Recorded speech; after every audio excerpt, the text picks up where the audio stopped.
Hey guys, so my friend dropped off a tote of craft goodies that she's not going to use, so we're going to take one of the shadow boxes from that and give this a couple coats of some white chalk paint. I did the inside, the outer edges, and then the back side as well. The tag was a little frisky, but I just kept heating it up and scraping it, and it finally came off. I did go ahead and sand over that because it was a little bit sticky still. And then I just do a couple coats of the white chalk paint on the back there as well.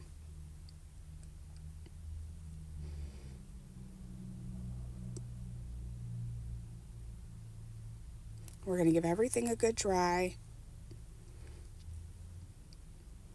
And then I take a sand sponge and I just go around the edges to bring back some of that distressed look and some of that brown under there.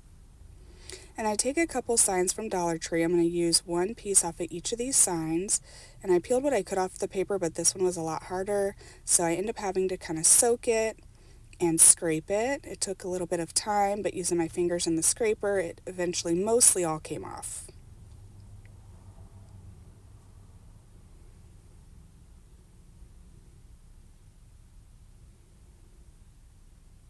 And then I'm going to use like a script cardstock on this. So I just lay some Mod Podge down, I spread it out with my silicone spatula, and then we iron it on there. And then I try to use a sanding sponge like on the straight parts, but on the like rugged edges, I guess I'll call them, it was easier to use my finger than it was like a fingernail file.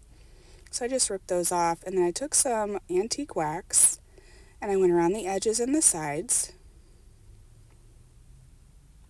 And I just used a Q-tip and my finger and paper towel to kind of blend everything out. I do put a little bit toward the middle as well.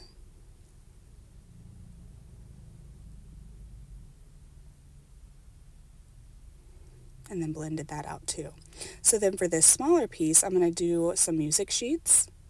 So same thing, I'm going to Mod Podge, I'm going to place that on there and iron it down, and then I just used sanded the edges here with a fingernail file and a sanding sponge. And then again I just go around the edges and the sides there with some antique wax and put a couple dots there in the middle too and blend it all out. I take some Jenga blocks, I'm going to put two on the back of the bigger piece and one on the back of the smaller piece, and since they're going to be glued down, I only painted the four narrow sides, I guess I'll call them. So then we add some antique wax to the front and back of our shadow box.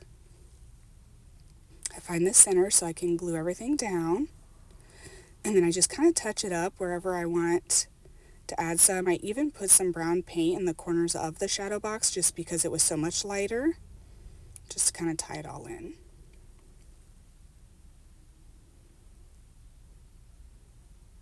I thought I was going to use some purple burlap because it's so pretty, but I ended up going with something more neutral for this project. Almost like a cream pinkish colored fabric, and we'll do like a loopy bow with our Easy Bow Maker. But I do try out several different things first. At one point I was going to put an angel on this.